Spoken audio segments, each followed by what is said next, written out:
Hi, everyone, and welcome to this latest edition of the P3 podcast. I'm pretty excited to have our guest today. It's somebody that I've been meaning to chat to over the last couple of months, but we'll explain in a reason why we haven't got the time to catch up. And it's not COVID related, actually. It's good news related. So without further ado, I'd like to welcome Cherie Pridham, more affectionately known as Chez, to the P3 podcast. How are you doing, Chez?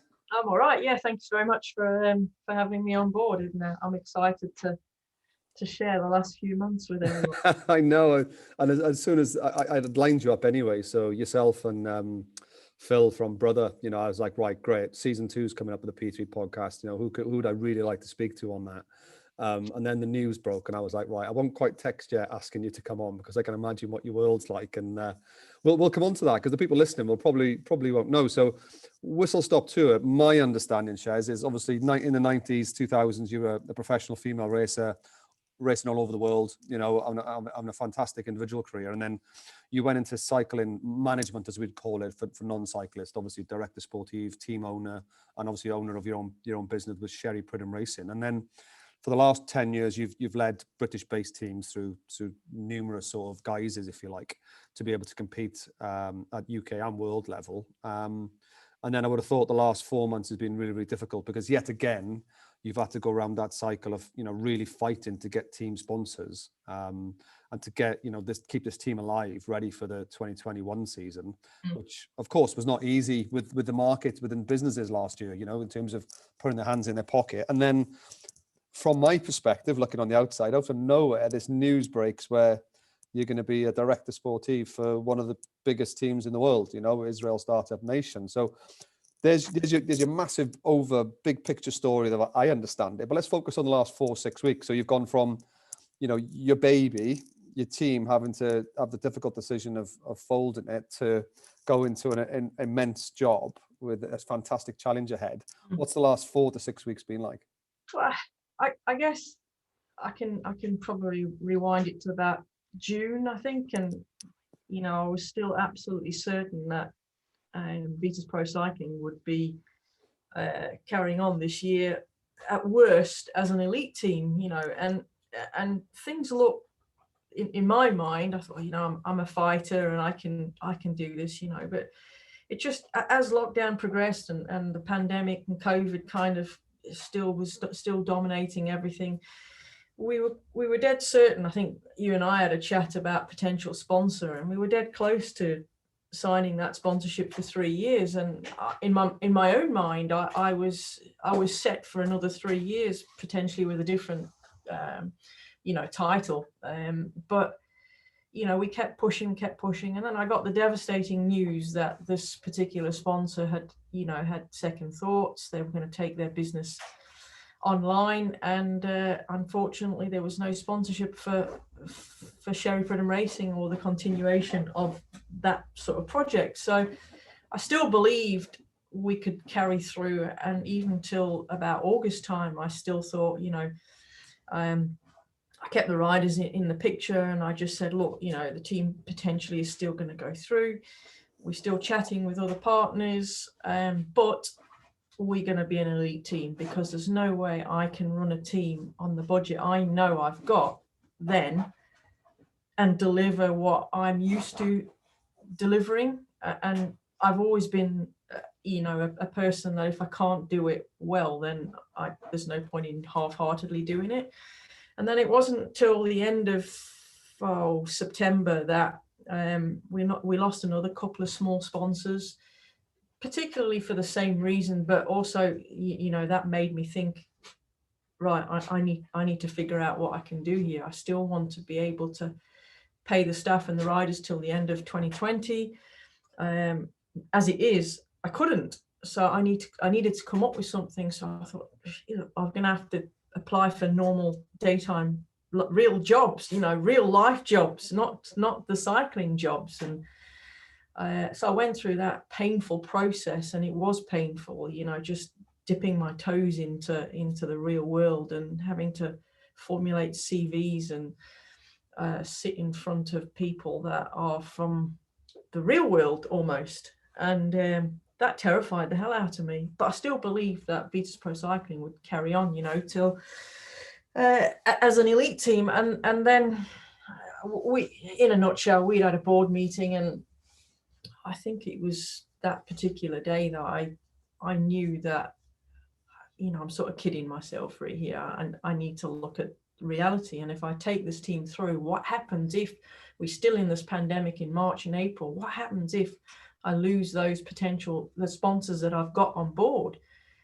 And there was no way, almost under my watch, I was prepared to have the team fail.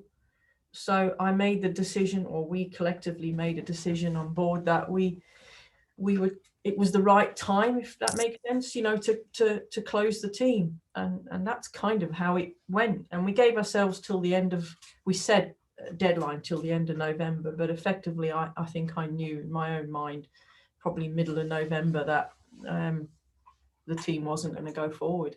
From my understanding, Chez, obviously, if I remember rightly as well, if you're going to have a team race the next year, you have to register in the autumn, don't you? You have to pay all the race fees and all that. So you have to commit quite a substantial amount of time in terms of the application form. That's right. So money very early. So that must have been playing on your mind as well.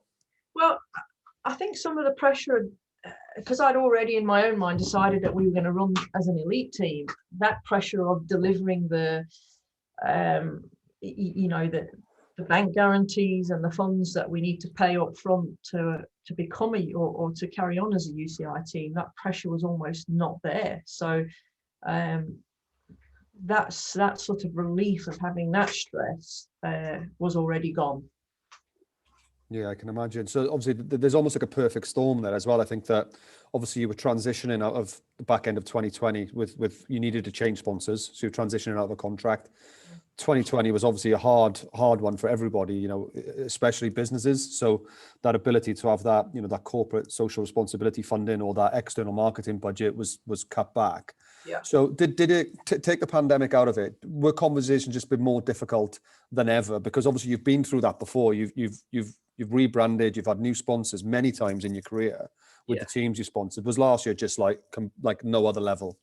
Yeah, I mean, like you say, take the pandemic out of it, it was still so difficult to get doors to open and almost sell a British team because of where British cycling have been and the whole kind of selection with Tour of Britain and the sort of, the lack of racing here in the UK. The motivation for younger riders was becoming less and less. So it's more difficult to try and sell a British team to race a British program, let alone try and bring foreign riders into the UK and give them 12 races. So it was a fight right from the word go. But this kind of feeling of what was sort of occurring in the domestic scene is not an overnight thing. It's been sort of building, I'd say, from the back end of 2017, really. I think that was when we first got involved in it, a couple of years before that. And there was definitely a shift change where, in the men's racing world, riders in the UK were getting a decent salary, probably above the national average salary as a whole, where they had a good living for what they did. And we had some big sponsors and big names and big name teams out there. And then something changed around that time, didn't it? Where some of the bigger sponsors pulled out, wages went down. Everybody was trying to, certainly riders were trying to play teams off each other to get a higher income because they wanted to stay full time. Yeah. But the whole landscape changed, didn't it? Yeah, absolutely. And I think having that sort of owning a team strategy is completely different to just being a team manager or a sports director, because essentially I'm now looking at all the commercial side of things. And that was scary in itself because, I know what it takes to deliver a successful team. But I knew in my heart of hearts that we weren't going to be able to deliver that because we couldn't guarantee, particularly 2020, we couldn't guarantee Tour of Yorkshire, we couldn't guarantee Tour of Britain even. So that sell becomes less and less. And if there's no activation for sponsors other than the basic stuff that every team does, how are you going to sell that to somebody? So it's almost as if COVID or the pandemic is almost, let's fingers crossed, let's hope that the domestic scene gets a sort of reboot and a rebuild that it so desperately needs. Yeah, and I think it almost needs that full cycle, doesn't it, in terms of you know, a lot of the riders don't get paid, you know, but it's a platform for them, isn't it? That if they're talented and they're dedicated and they do well, that they could maybe, it becomes a springboard rather than 4 or 5 years ago. It was a place where really talented riders that could have gone on to World Tour were probably cruising because they were earning enough. But now it's, I think it's got to go back to that developmental approach of, well, look, let's start from the grassroots up. Let's get talented riders. Let's invest time and energy in them, and then let's draw that attraction, which will bring sponsors anyway. So it's almost goes round in circles. So immensely difficult. And I want to talk a little bit more about the specifics about that later on. But how did you go from that then to the amazing news in terms of? Well, it was kind of it was. I sort of sat here going, well, I've applied for. Well, at the time I can remember it was 49 normal jobs, you know, from, I don't know, police force to fire brigade, absolutely everything, because I thought I'm going to have to earn a living here, you know, to not only try and still manage the team, but I still need to live and pay the bills. So, and then I just thought, well, why on earth can't I apply for, I didn't even apply really. Why can't I put my name out there to World Tour teams? I thought, well, what have I got to lose, you know? So I did pick maybe a handful of teams that I thought teams that I would like to join, and that was it. I just emailed, and I think I had a response within 24 hours from one of them. Had a bit of a chat, and I think the first real contact I had was, of course, Israel Startup, and that went from an email to an hour phone call. To the next thing I know, I've got a contract, and the way that happened is still a little bit spooky, to be fair, because the day we decided to close the team, I sort of came home, sat with family and said, you know, this is it, you know, we're closing the team down. There was a few tears, and you know, I started ringing the riders and saying, look, that's the end.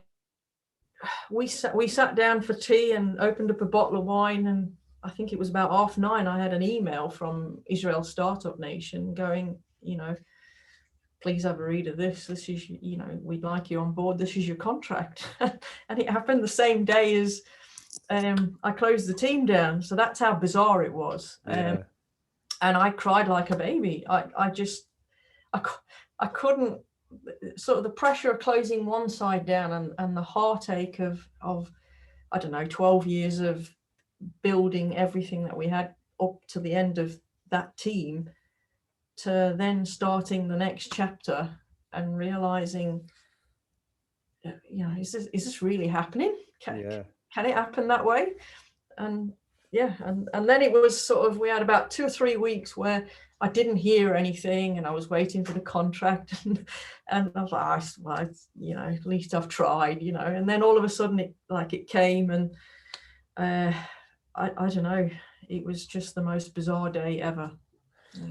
It's almost an element of synchronicity, isn't it? You know, where it was meant to be, where things come together. And I can only imagine being in your head that day of what a roller coaster, and what amounts of mixed emotions you're going through in terms of obviously disappointment and devastation of losing your team that you've been looking after for so long and you've been nurturing, to the relief of having a job, as you say, to pay your bills, and then the excitement of going on a world tour of wherever that could take you. It must be one must be a really weird day.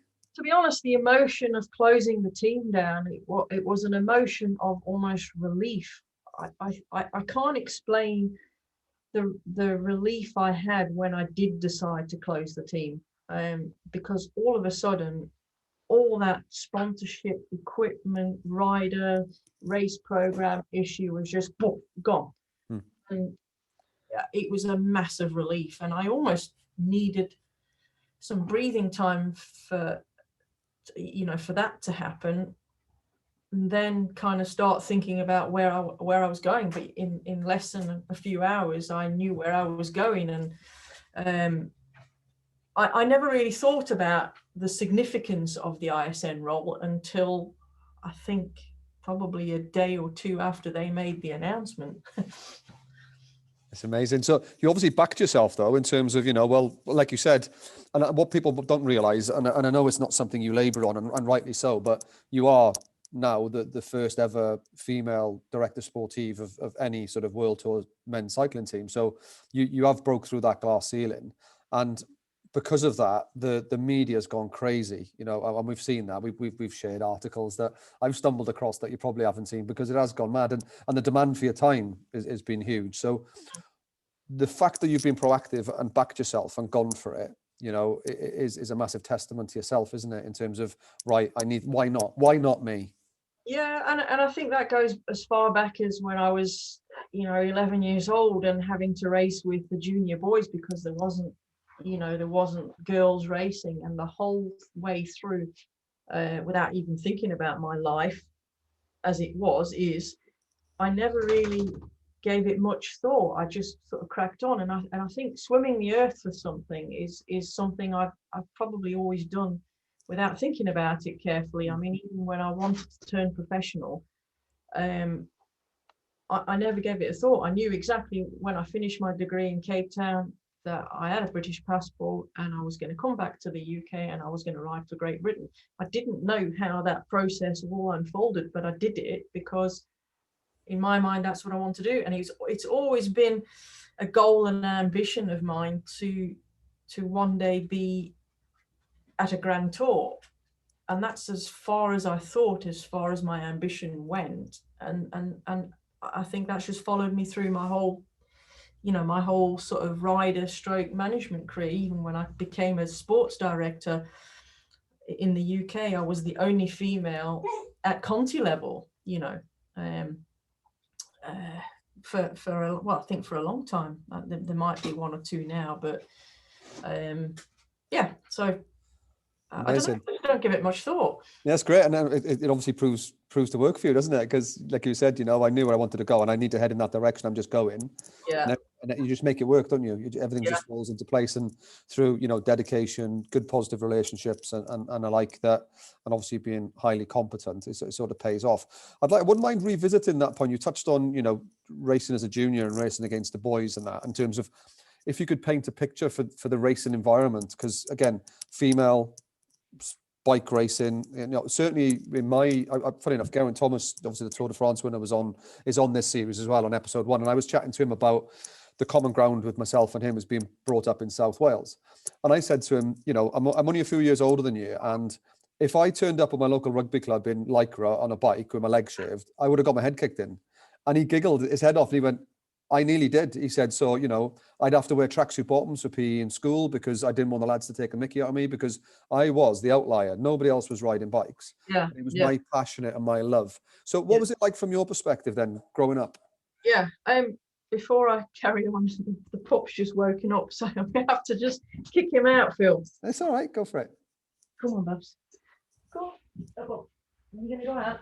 You're going to go out? Go on in. Quickly. He's just woke up. Yeah, I'm used to that with my newfie, mate. I'm used to it, my newfie. It's all good.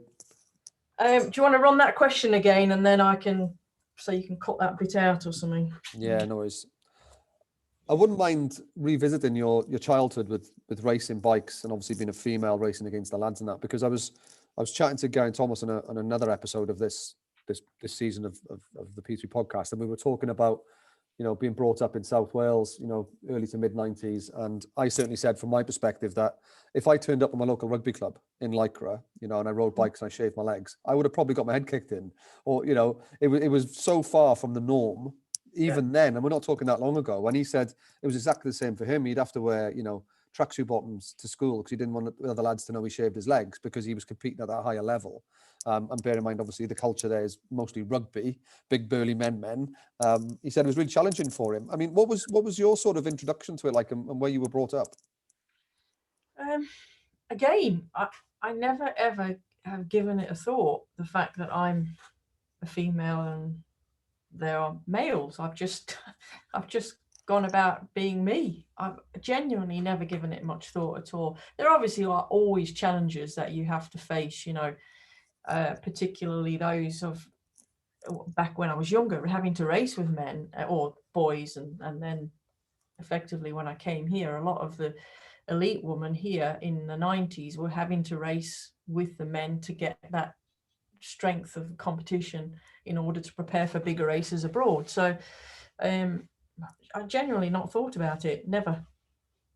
It's brilliant, isn't it? Isn't that great? And I think more often than not, it's and if you think back to the the schoolyard with the girl, we had girls playing football with us in school, and it's more of a problem for the boys and the men than for the girls, and I think that's a theme that we'll touch on later on in terms of when you're in a boardroom and having discussions and debates about what's going on, that it's more of a problem, and it says more about the man in the room than the female, because it's just crack on, just we're all here to play together. So how did you get into management then? So you've obviously had a fantastic cycling career yourself. I can't remember, did I read that there was an unfortunate hit and run which sort of ended your cycling career? I mean, so it would have been about 2000, I think it was 2006. I came back from France at the time to ride the British National Championships, and just 1 kilometre from home, I went through a four-way junction, and a car didn't stop, hit me sort of side head on, and left me with quite some significant injuries.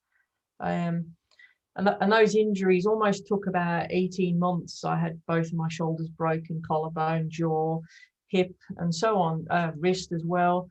And I had several surgeries over the 18 months, but still, again, believed that I'd be a bike rider. And then, unfortunately, I contracted meningococcal meningitis not far into 18 months of the accident. And I think it was that particular illness that allowed me to sit up and think that actually, you know what, cycling isn't the be all and end all here,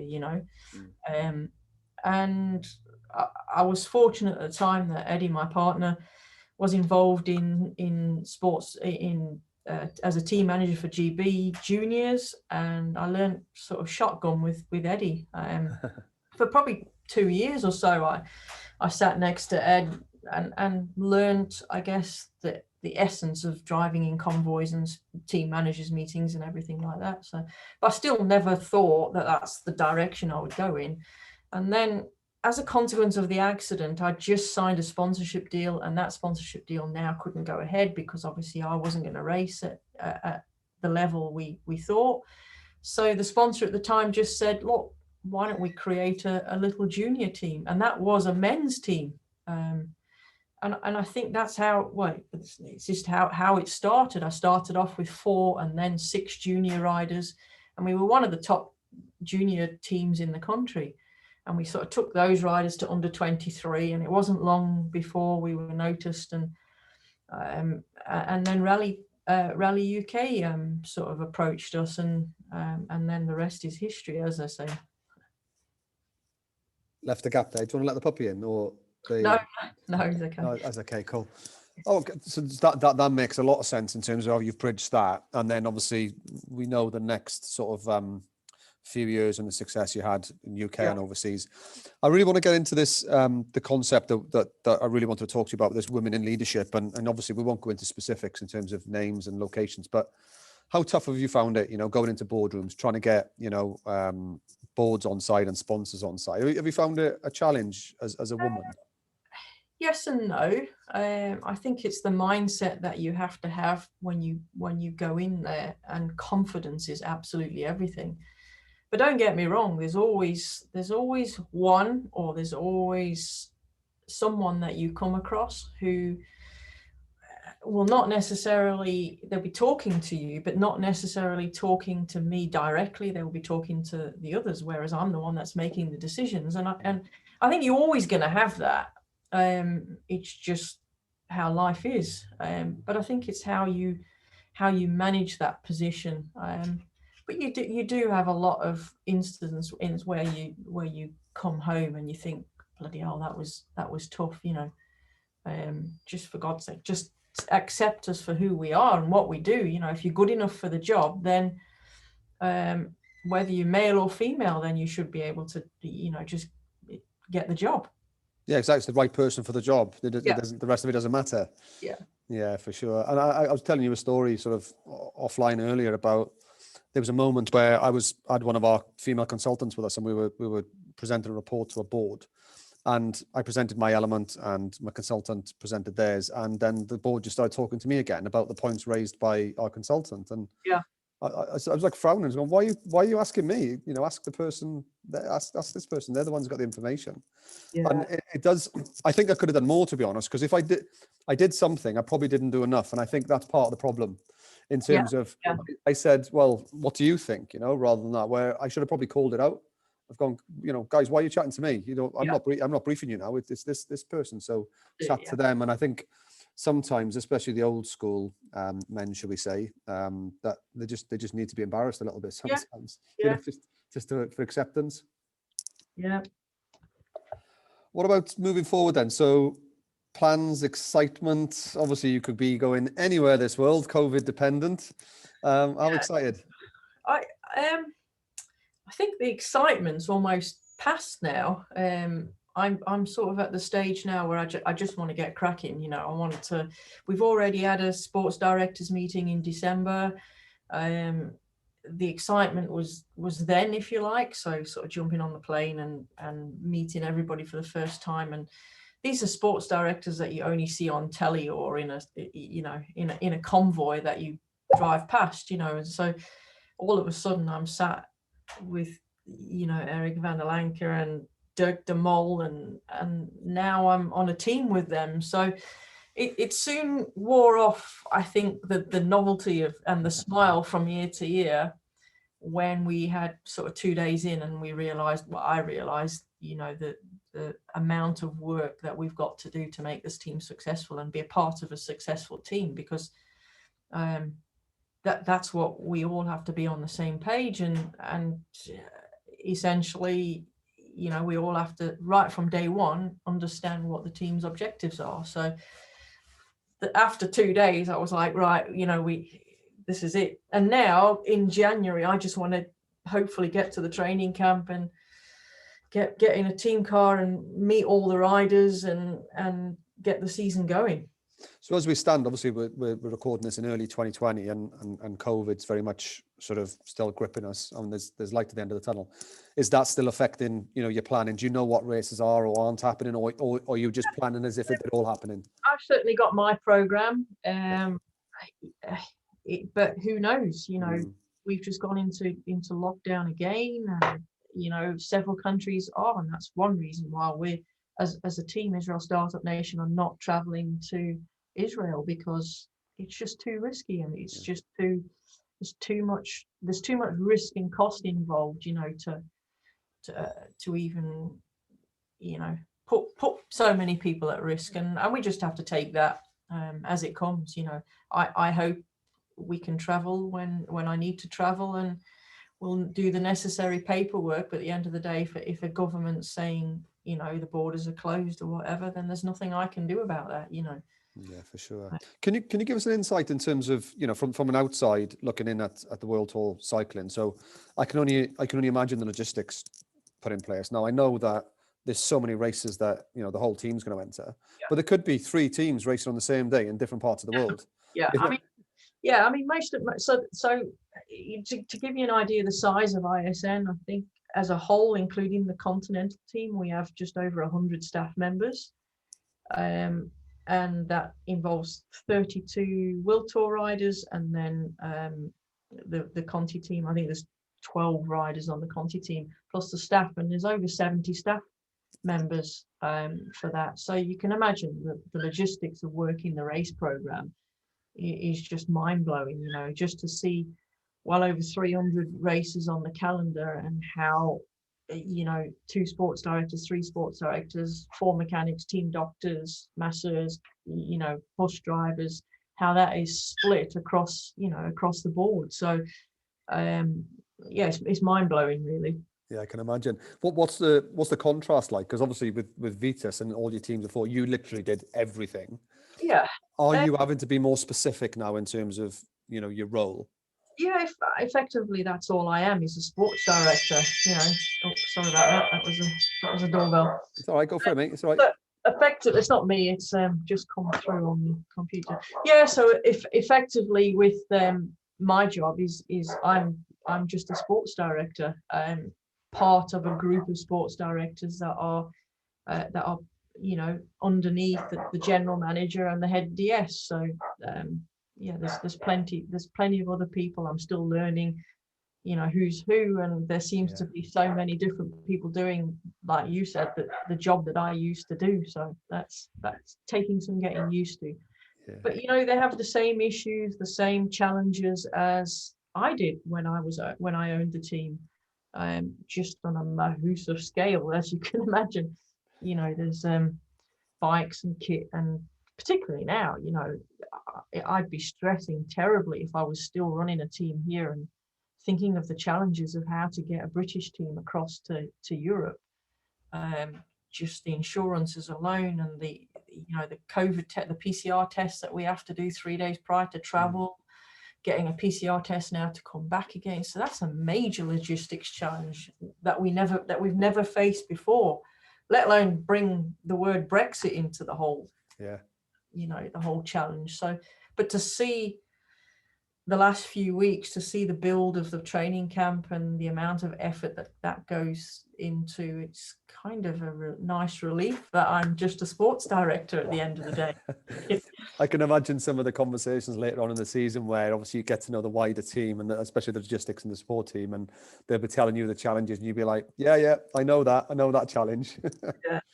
And the same is, I just looked at the planning for the training camp, and the number of flights, the poor lady's got to go through to get everybody to one place is just, it's like lying a dark room job after you've done that, let alone that's just for the training camp. That's just that's not the races. So again, obviously the riders are based all over the world, aren't they? And they've got to get them into, one set location for a set period of time. So and logistically, when you were saying about, the PCR test, in terms of you've got to isolate for 72 hours. So you've got to have your own, admin sorted, haven't you? It's not as if you can then get to that 70, I'll just nip to the shop and get this, or I need to get some smellies, or I need to get this. You need to get sorted.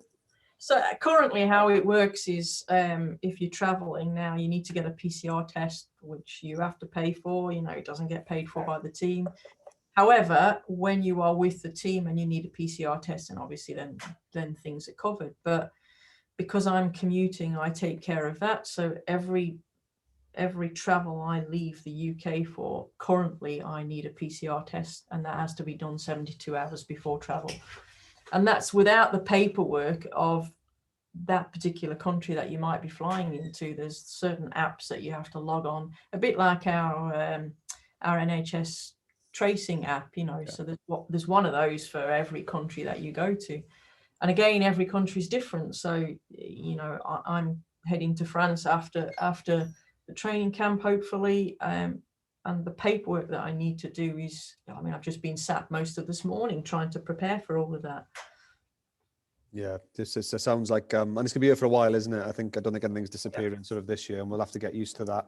That's it. Different style of travel, that's for sure. Yeah. Conscious of time, Chez, and I know that, you've had so many interviews and podcasts and requests over the last couple of months, so you've probably podded out. But what I thought we'd do is a wrap up is just maybe a little quick fire Q&A, if that's right.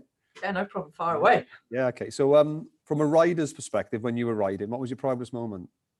Oh, Champs-Élysées, Tour de France, every time. Oh, but that was amazing. Okay. Who's your sporting hero? So it was an American girl called Rebecca Twigg, on the female side of things, and then love or hate it, I'm going to have to say Lance Armstrong for the men. Yeah, you can say what you like, but he certainly put the sport on the map, didn't he? That's for sure. He lifted it up. Okay. Your non-sporting hero? I can't tell you what just came into my mind. I don't know. I don't think I've got one. Okay. It's okay, skip, but if you haven't got one, that's fine. You're having a dinner party. You're only allowed 4 guests. All right. I'm already sat there, so you're allowed 3 more. So who's the other 3 that you're inviting? Wow. Wow. I'm going to say Lance Armstrong. I'm going to say George Hincapie. I'm going to say Johan Brunel. This is all controversial, I guess. And I need one more. Be some conversation around that table, wouldn't it? Yeah. Won't be short of opinions, that's for sure. No, Yeah. I think that's a pretty good 5, to be fair, with you and I there as well. I'd enjoy that one. If that ever happens, let me know. Make sure I get in my diary. I will do. Yeah. And right, we fast forward. It's December. Hopefully, we can catch up for a coffee like we normally do. What's success look like this year for you?